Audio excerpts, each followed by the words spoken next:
Hi, I'm Zara, 26 years old, and I'm about to tell you a story that's equal parts shocking, satisfying, and, well, a little sweet revenge. Imagine this. You wake up, grab your morning coffee, head to your car, and bam! Your driveway is completely blocked by your neighbor's massive SUV. No note, no warning. Just pure arrogance. Well, that happened to me. And what I did next? You won't believe it. Before I dive in, make sure you hit subscribe, because stories like this don't come around every day, and I've got a lot more you're going to love. It all started on a sunny Saturday morning. I had finally planned a relaxing day for myself, a coffee in hand, my favorite playlist on, and a few errands to run. I stepped outside my house and froze. There it was, my neighbor's brand new SUV parked diagonally across my driveway, like some kind of territorial statement. I blinked, hoping it was a mistake. Maybe she'd just stop by and leave. But no, she was inside her house, peeking through the blinds with that smug little smile she always had. I tried calling her. No answer. I knocked on the door. Silence. She clearly had no intention of moving her car. At first, I was fuming. I mean, who does that? Who blocks someone else's driveway without even a single explanation? And the worst part? This wasn't a one-time thing. This had been escalating over months. Little passive-aggressive things. Her kids leaving toys in my yard, her barking dogs wandering over, her friendly advice about how I should manage my garden better. But this was the last straw. I stepped back, took a deep breath, and thought, I could scream, I could argue, or I could plan. And I'm not exaggerating when I say that the planning part was already giving me a thrill. I mean, revenge isn't about rage, it's about strategy. I started observing her routine for the next few days. She left for work at 8:15 every morning, came back around 5:45. I made mental notes. When the kids played outside, when her husband did yard work, when the street was quiet. By Thursday, I had my plan. It was going to be harmless. Well, as harmless as teaching someone a lesson they'll never forget can be, but it would leave a mark in her memory forever. The best part? She had no idea that I was about to turn the tables. She thought she could bully me, block my driveway, and get away with it. Little did she know, I was the calm before the storm, quietly brewing something perfectly calculated. And then Friday came. My heart raced with excitement. Because this is where everything was about to change. This happened on a Friday morning, and I still get chills remembering it. I woke up before sunrise. My heart was pounding, but not from fear. I was buzzing with this weird electric confidence. I made myself a quiet cup of tea, dressed in something simple, and slipped out like I was going to a normal errand.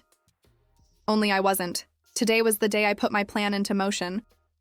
First, I needed to make sure my timing was perfect.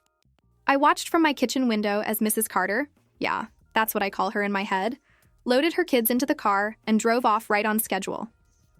Her SUV sat there like a big parked insult. I waited until the street was completely empty. Then I walked over to the sidewalk with a confident smile. I looked at her car, looked at her front door, and then I did something that felt like tipping the first domino.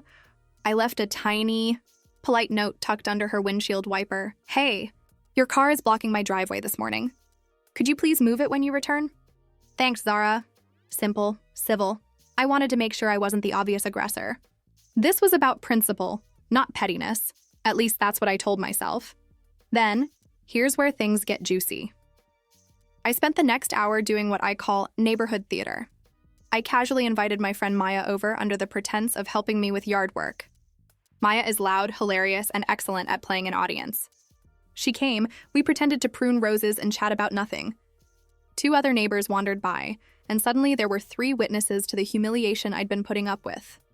I wanted an audience, not revenge for revenge's sake. Because once someone behaves like that in front of the whole street, they can't pretend it was a small misunderstanding. At noon, Mrs. Carter returned. She walked up the path, her heels clicking. She glanced at her SUV, noticed the note, and this is the part I still grin about. She marched straight to her door, slammed it, and sat on her porch like she was performing some dramatic monologue to the neighborhood. I waved, hello, casual, and she stared right through me. Good. Let her feel the tiny social pressure. Let her know she's not invisible, but I didn't stop there. Over the next few days, I ramped it up, but in a way that was annoyingly legal and annoyingly effective. I started being extra friendly in public spaces, smiling when her kids tripped, waving when her husband mowed his lawn, accepting small talk with a saccharine sweetness that made passive aggression feel pointless. I left little harmless favors, a plate of cookies at her doorstep, a handwritten card for her kid's birthday. Each gesture confused her. Was I sorry? Was I mocking? She couldn't tell, and then one afternoon she slipped. She drove into the street and blocked my driveway, again, this time on purpose, and a delivery driver had to honk and step out. It was noisy, embarrassing, and perfect. As neighbors gathered, I walked out with a tray of lemonade and offered it to the delivery guy with a smile. Long day? I asked like a friend. My little performance had worked. People were noticing the pattern, and her act was losing its steam.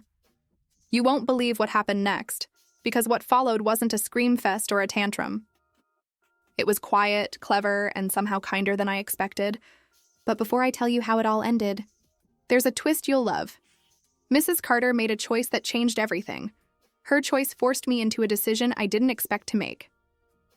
By the time Saturday rolled around, the tension in the neighborhood was electric. Everyone had noticed Mrs. Carter's little tantrums and awkward behavior, and I could feel their curious eyes whenever I stepped outside. But I didn't act like I had a plan. I acted like life was normal, like nothing was happening. That's the key. Revenge is about patience, subtlety, and timing. That morning, I brewed my favorite coffee, grabbed a book, and sat on the front porch. The street was quiet, and I knew she would be home soon. Sure enough, around 10 a.m., her SUV pulled into the driveway. But this time, she didn't park in a way to block me. Instead, she did something unexpected. She waved awkwardly. My heart raced. Was she apologizing? I kept my smile casual. "Morning," I said sweetly, and she nodded, muttering something about being sorry for last week. My plan had worked without me having to yell, argue, or escalate. She had realized that trying to intimidate me or push me around publicly wasn't going to get her anywhere. But the best part? The neighborhood witnessed it all. Everyone who had seen her antics before saw this moment of quiet resolution. I wasn't mean, I wasn't cruel, I was calm, strategic, and composed. That was far more satisfying than any scream or tantrum.